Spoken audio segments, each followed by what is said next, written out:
pintu sebelum masuk di sekolah itu sudah ada penjemputan. Kemudian setiap Jumat dan Sabtu itu anak-anak, bukan Sabtu ya, setiap hari Jumat itu anak-anak itu diarahkan untuk ada yang pertama itu literasi Al-Quran, kemudian buku ketiga literasi buku, kemudian buku kedua apalagi namanya Jumat Sehat, kemudian buku keempat itu Jumat Bersih. Kemudian setiap hari Senin sampai hari kedua hari Jumat ya, itu diadakan salat berjamaah. Jadi setiap pulang sekolah mereka itu dijadwal per kelas. Dalam satu hari itu ada 3 kelas yang ditunjuk sebagai yang melaksanakan salat berjamaah. Jadi kalau masuk dalam salat waktu salat, mereka kelas yang ditunjuk itu mereka langsung ke musola sekolah. Sekian, assalamualaikum warahmatullahi wabarakatuh. Baik, terima kasih Ibu. Tepuk tangan dulu untuk Ibu Nur Laila, sangat menginspirasi sekali. Jadi intinya di sini budaya positif itu sangat penting Bapak Ibu di lingkungan sekolah kita. Contohnya saja di lingkungan sekolah kita itu sudah banyak budaya positif yang dilakukan. Namun bagaimana kita sebagai guru untuk mengembangkan dan memperbaiki serta mempertahankan apa yang sudah ada di lingkungan sekolah kita. Baik Bapak Ibu, kita langsung saja masuk. Nah, ini Bapak Ibu, mungkin sudah pernah mendengar ya, masuknya kurikulum merdeka ya. Tujuan pendidikan menurut Ki Hajar Dewantara itu menuntun segala kodrat yang ada pada anak-anak agar mereka dapat mencapai keselamatan dan kebahagiaan yang setinggi-tingginya. Jadi sesuai dengan keinginan Ki Hajar Dewantara Bapak Ibu, kita memang sebagai guru kodratnya itu menuntun anak-anak untuk mencapai kebahagiaan yang setinggi-tingginya. Jadi kebahagiaannya anak-anak ada di tangan kita Bapak Ibu, sesuai dengan keinginan Ki Hajar Dewantara, filosofi Ki Hajar Dewantara. Nah, di sini menurut filosofi Ki Hajar Dewantara, pendidikan juga diibaratkan sebagai seorang petani yang memiliki peranan penting untuk menjadikan tanamannya tumbuh subur. Ya, jadi kita diibaratkan sebagai seorang petani dan anak-anak kita adalah tumbuhan, ya, bibitnya. Bagaimana kita menciptakan bibit yang bermutu, bibit yang bagus untuk mendapatkan hasil yang lebih baik, ya. Oke.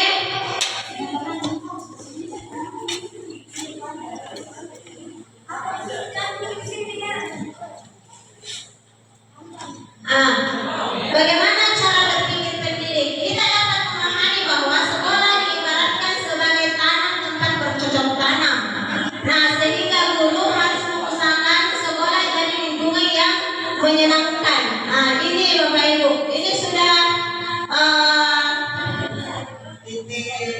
biasa kita dengar ya, kata-kata menyenangkan. Nah, di sini kita memang dituntut untuk menjaga dan melindungi murid dari hal-hal yang tidak baik. Walaupun kita diharuskan sesuai dengan kebutuhan murid, bukan berarti hal-hal yang tidak baik juga diikuti sesuai dengan keinginan murid kita. Jadi kalaupun ada kebutuhan murid yang menurut kita tidak baik, bagaimana kita sebagai guru untuk menuntun anak murid kita untuk menjadi karakter murid yang tumbuh dengan baik. Sebagai contoh, murid yang tadinya malas menjadi semangat.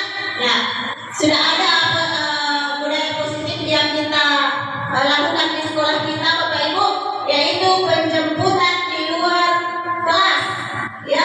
Jadi anak-anak yang malas itu pasti akan termotivasi untuk hadir karena melihat gurunya begitu semangat menjemput anak didiknya, ya. Itu adalah salah satu contoh budaya positif yang sudah kita terapkan alhamdulillah di sekolah kita ini. Namun itu dipertahankan Bapak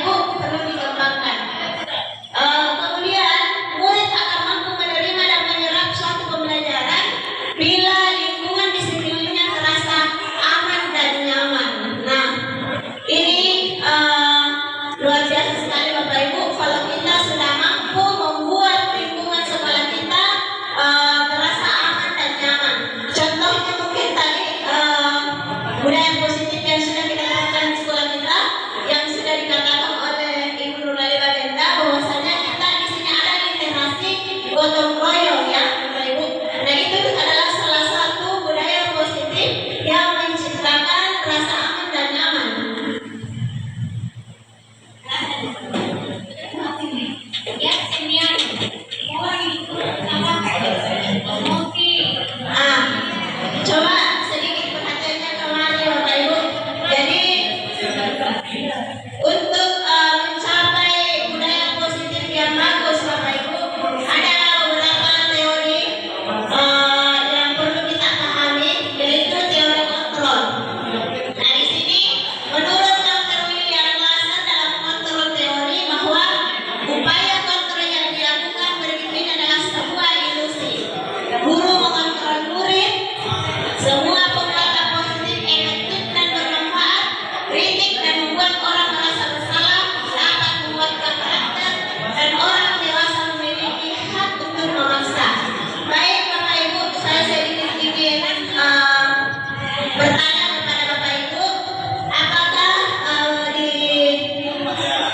dalam pembelajaran kita sudah melakukan teori kontrol Bapak Ibu? Ya, ya, jelas sudah ya, karena ini kita harus punya teori kontrol.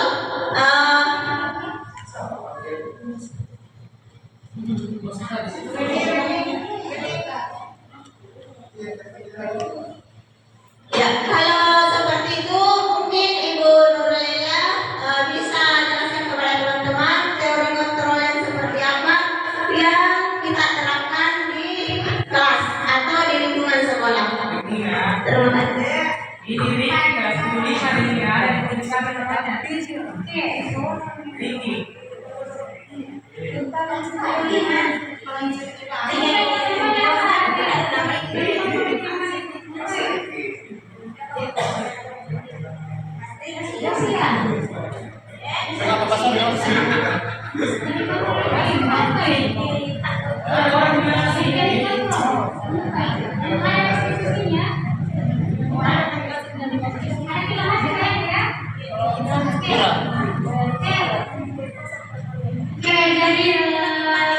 Dari kontrol di sini tuh ada yang namanya restitusi, kemudian ada hukuman, kemudian ada juga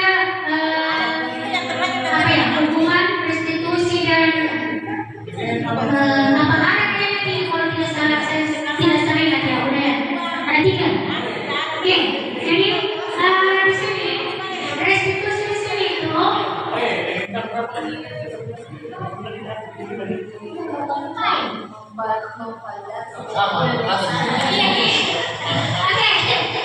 saya sudah bertanya. Jadi restitusi itu di sini ada memvalidasi keyakinan salah. Maksudnya di sini, misalkan ada siswa yang berbuat,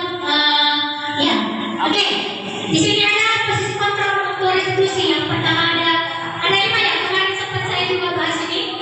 Yang pertama penghukum, kemudian yang kedua pemantau, kemudian yang ketiga pembuat rasa bersalah, kemudian manajer dan teman. Di sini penghukum ada, kalau saya pribadi pernah melakukan ini. Penghukum itu misalkan ada siswa atau pelajar tadinya kita yang melakukan kesalahan, kita tidak tanda tanda, kita langsung menghukum. Padahal kita belum tahu apakah siswa tersebut atau murid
penyelesaian uang. Oke, saya kira demikian. Mungkin Mira bisa memberikan penjelasan yang lebih mungkin masih jadi ingat karena tahunnya terus terang saya pakai ini juga. Oke, assalamualaikum warahmatullahi wabarakatuh. Ya, terima kasih banyak Ibu. Ya, mungkin ada tambahan dari Guru BK mengenai 5 posisi kontrol restitusi sedikit untuk ini sangat-sangat penting ya Bapak Ibu untuk Bapak Ibu memahami. Kalau Bapak Ibu sudah memahami ini, maka tujuan daripada filosofi hasil Dewantara itu akan terpenuhi Bapak Ibu. Ya, terima kasih atas kesempatan yang diberikan kepada saya.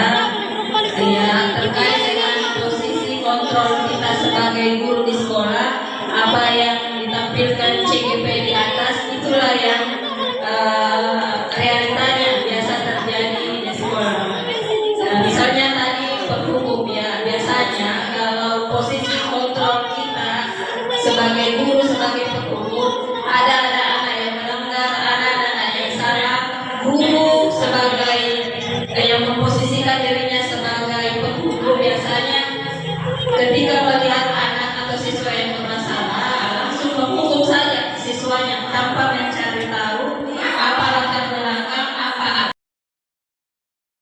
kita lakukan. Misalnya anak-anak ada yang salah, ada beberapa guru atau bahkan saya juga pernah mengalami melakukan kenapa kok begitu. Nah, iya bagaimana kalau mau dikasih begitu, tidak merasa diseret orang tua mencari uang, anak kamu sampai di sekolah tidak belajar dan sebagainya. Itu namanya posisi kontrol serta membuat rasa bersalah, membuat anak merasa rendah.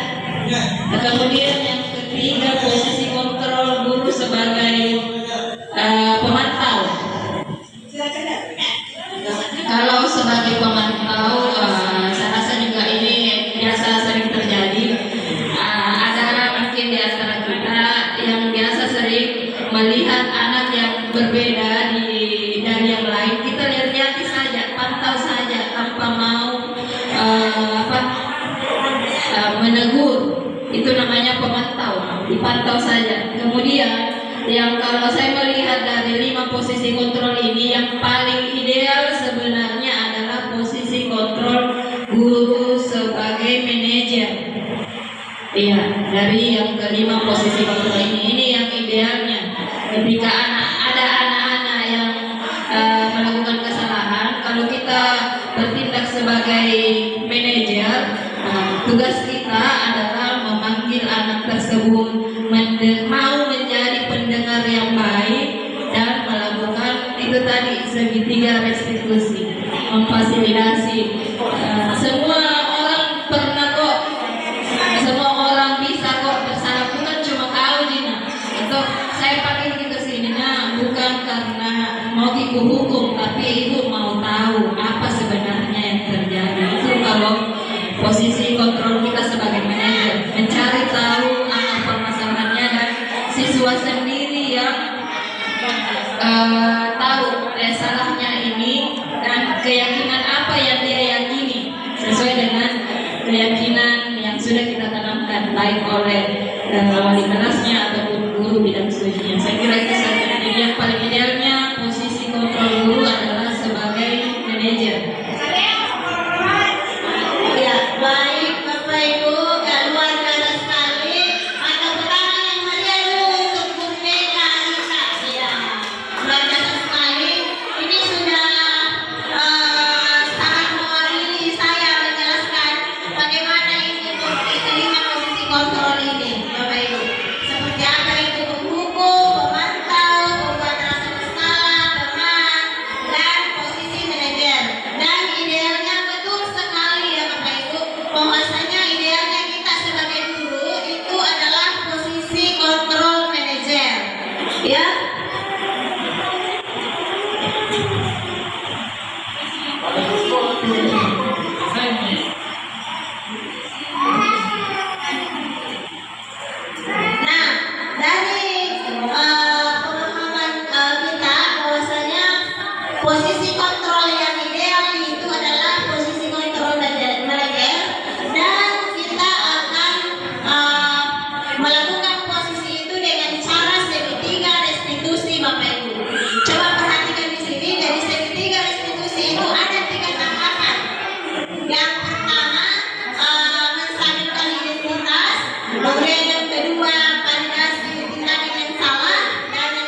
restitusi menstabilkan identitas dan memvalidasi tindakan yang salah serta keyakinan kelas.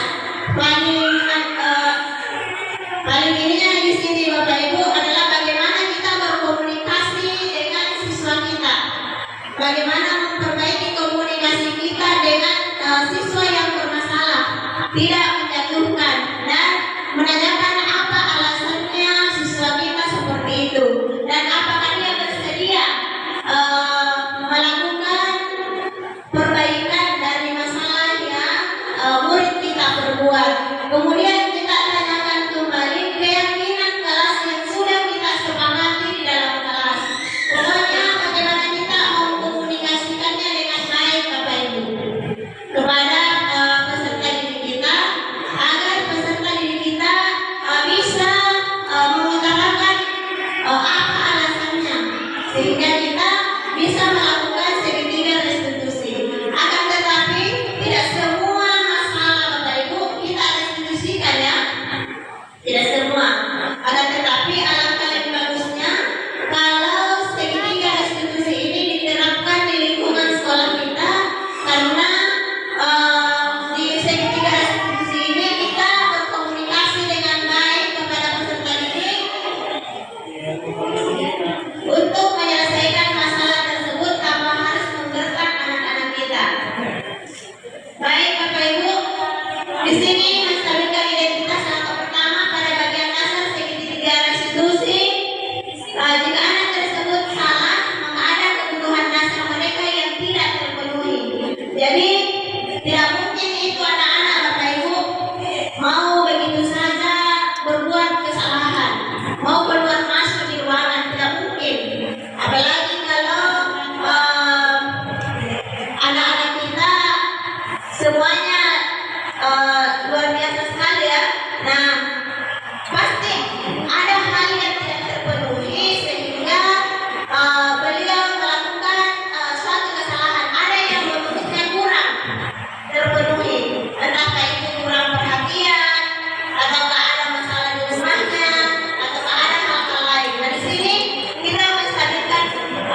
kita sebagai guru yang pertama itu apa kita apa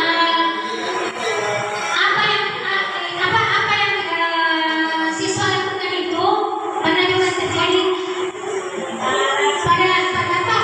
pernah juga terjadi pada saya waktu seumuran kalian atau bagaimana? Oke, jadi oke, mungkin itu saja, mungkin bisa ditambahkan oleh Pak Sudirman. Assalamualaikum warahmatullahi wabarakatuh. Terima kasih atas kesempatan yang diberikan. Jadi dari penjelasan Ibu tadi itu sudah banyak memberikan kita informasi terkait dengan metode, cara atau cara kita memotivasi siswa agar supaya untuk berhukum itu bukan membebani siswa sehingga siswa menjadi tertekan, tetapi bagaimana menghukum itu menjadi motivasi bagi mereka bahwasanya seorang guru juga tak luput dari kesalahan yang pernah guru-guru lakukan juga di masa lalu agar siswa ini tidak terbebani atau mendapatkan tekanan dari hukuman yang diberikan oleh seorang guru. Kemudian kita juga banyak belajar bahwasanya selain sebagai seorang guru, ternyata guru itu juga bisa menjadi teman cerita agar permasalahan yang dirasakan oleh siswa itu bisa disampaikan. Maksudnya kenapa dia seperti ini, kenapa dia seperti itu ada alasan tertentu sehingga terkadang permasalahan atau tingkah laku yang dilakukan itu bukan karena atas dasar kemauan, tetapi biasanya faktor lingkungan dan lain sebagainya. Sehingga untuk kalau mereka yang bercerita kemudian belum paham bahwa ternyata ini permasalahan yang dialami oleh siswa, kita banyak sedikit banyak bisa memberikan solusi, kemudian bisa memberikan pandangan bahwasanya yang dilalui itu tidak baik untuk dirinya ke depannya. Saya kira itu tambahan yang bisa saya sampaikan. Terima kasih. Baik Pak, tepuk tangan dulu untuk Bapak Ibu sekalian. Jadi terima kasih banyak Bapak Ibu. Alhamdulillah sekali responnya teman-teman hari ini mengenai destinasi saya di wilayah tersebut. Itu sangat luar biasa sekali. Ya mungkin itu saja cukup hari ini. Semoga kita mampu mengembangkan budaya positif di lingkungan sekolah kita dengan baik. Kemudian saya akhiri, wabillahi taufiq wal hidayah. Assalamualaikum warahmatullahi wabarakatuh.